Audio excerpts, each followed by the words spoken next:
Кыргызстандык жаачы кыз дүнөлүк мелдеште финалга чыкты. Улуттук тарых музейи менен Ак майдандын оңдолушуна байланыштуу кылмыш иши сотко өткөрүлдү. Программабыздын жүрүшүн ушул жана башка маалыматтар түзөт. Түз эфирде мен Дөөрөт Канатбеков. Саламатсыздарбы?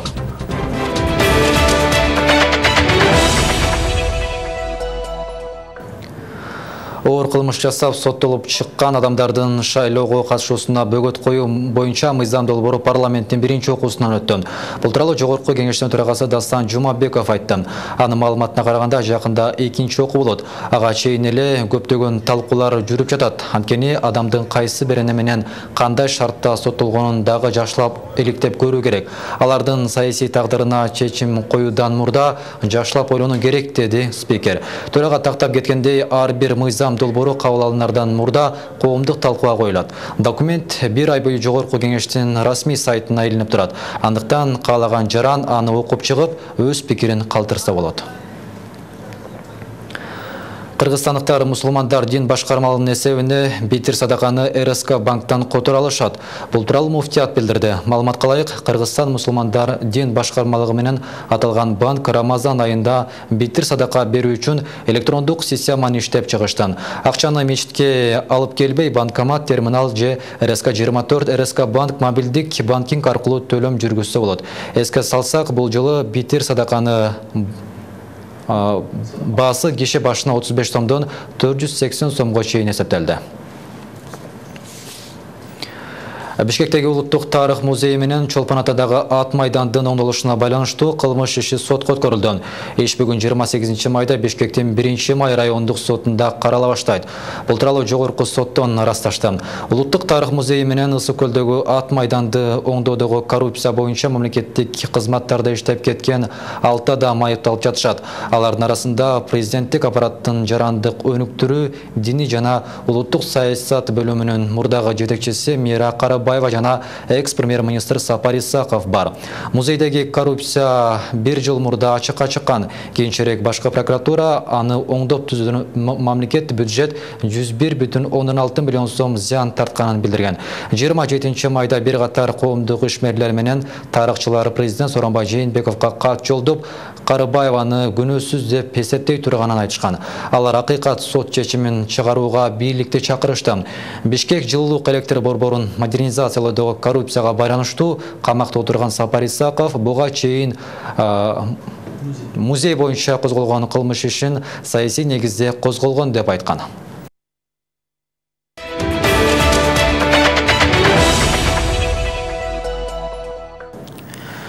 24 май күнү кечки саат 6 чамасында Ноокат районундагы Кулатов айламагында мектеп окуучуларынын катышуусунда жол кырсыгы катталган.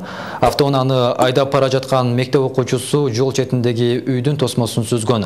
Андан ары автоунаа токтобостон ичиндеги 3 окуучу кыздар менен үйдүн ички короосуна кирип кеткен.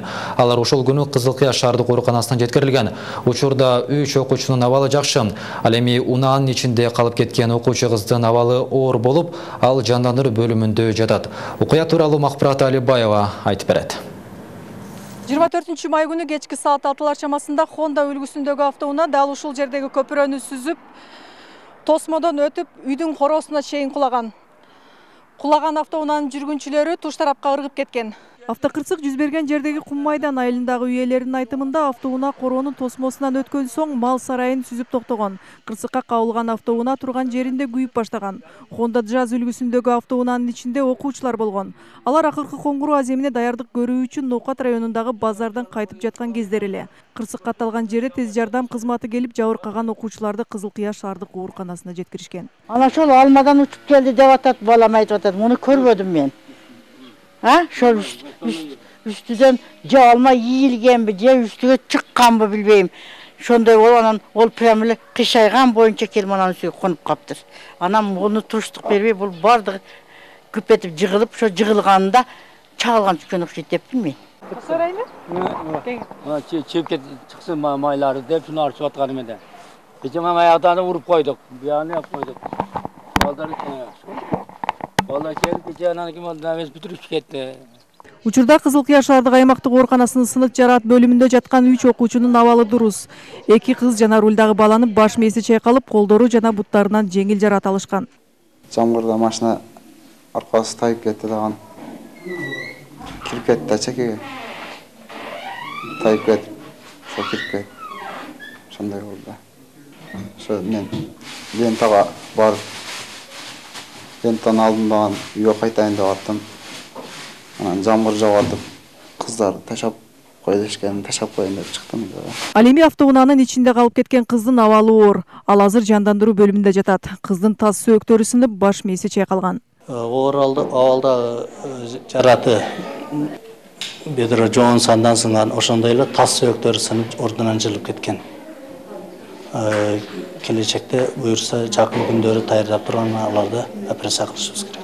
Ушул мезгилде ал уже артта калды. Үчөөнүн өмүр коркунучу иренместе жатканын өмүрүнө коркунуч калып жатат азырынча. Жол кыймылынын коопсуздугун көзөмөлдөө башкармалыгы белгилегендей, буга чейин 21 майдан тарта Ош облусунун бардык аймактарында окуучуларга катуу көзөмөл болору эскертилген. Кортеж уюштурган окуучуларга Кыргыз Республикасынын бузуулар жөнүндөгү кодексинин 124-беренесине ылайык 7500 сом айып пулу салынары айтылып, эскертүүлөр берилген. 21 май күнү Кул Ата аймагына барып жазуу түрүндө билдиргенбиз. Только Кул Ата эмес, бардык 17 айлык өкмөткө билдирүү бергенбиз жазуу түрүндө. Акыркы коңгуроодо билим берүү мекемелеринин жетекчилерине эскертилип, бардыгы эскертилген. Эскерте кетсек, буга чейин Ош шаарында мектеп окуучулары акыркы коңгуроо салтанатына чейин эле кортеж менен эс алууга чыгып, анын натыйжасында мектеп директору жумушунан алынган. Мухбурат Алибаева, Кымбат Абдисамат уулу, Ынтымак, Баткен облусу. Депутат Экмат Байпакбаев мектепке чейинки билим берүү тууралуу колдонуудагы мыйзамды өзгөртүүнү сунуштады. Анын пикиринде нормативдик каржылоо моделин киргизүү үчүн укуктук негизди түзүп, ыйгарым укуктарды чектейт. Маалыматка ылайык, ата-энелерге балдардын тамак ашына жана аларды багуу каражаттарына кеткен чыгымдарды жабуу сунушталууда. Ал эми жергиликтүү өзүн-өзү башкаруу органдарынын мойнуна имаратты каржылоо жана ремонт иштери тагылмакчы.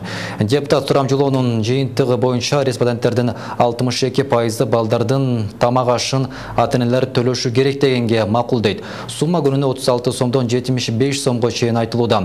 Билдирүүгө ылайык, бүгүнкү күндө жергиликтүү өзүн-өзү башкаруу уюмдары билим берүү жана элим министрлигинин макулдугу жок мектепке чейинки билим берүү уюмдарын ачып жатат. Персоналдарды каржылоо республикалык бюджетке түшүүдө. Жергиликтүү бюджеттен акчаны мектепке чейинки балдар үчүн тамак ашына нормадан 50% өлчөмүндө коротушууда. Тактап айтканда, күнүнө 18 сомдон каралууда. Ошондой эле мектепке чейинки билим берүү мекемелеринин инфраструктурасын каржылоого каражат кетип жатат. Эске сала кетсек, Кыргызстанда 1497 мектепке чейинки билим берүү уюмдары бар. Анын ичинен 1325 мамлекеттик жана муниципалдык, калганы жеке менчик.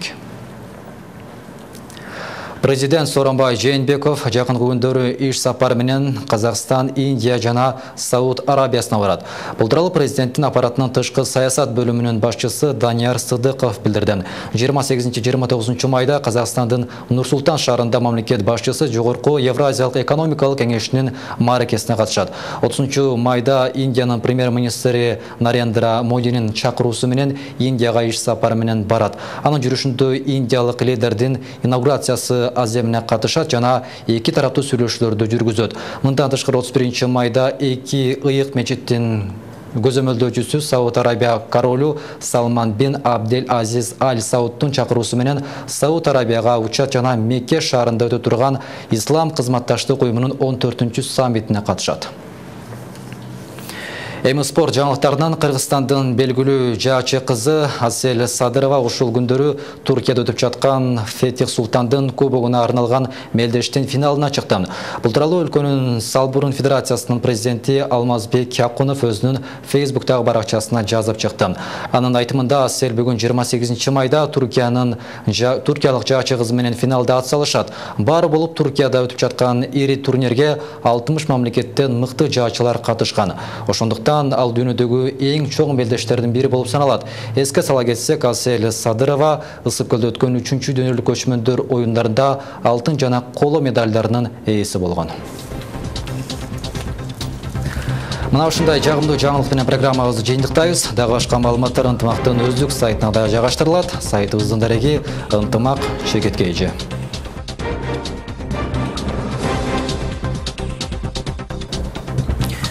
Еш күнүңүздөр ийгиликтүү болсун, саламат калыңыздар.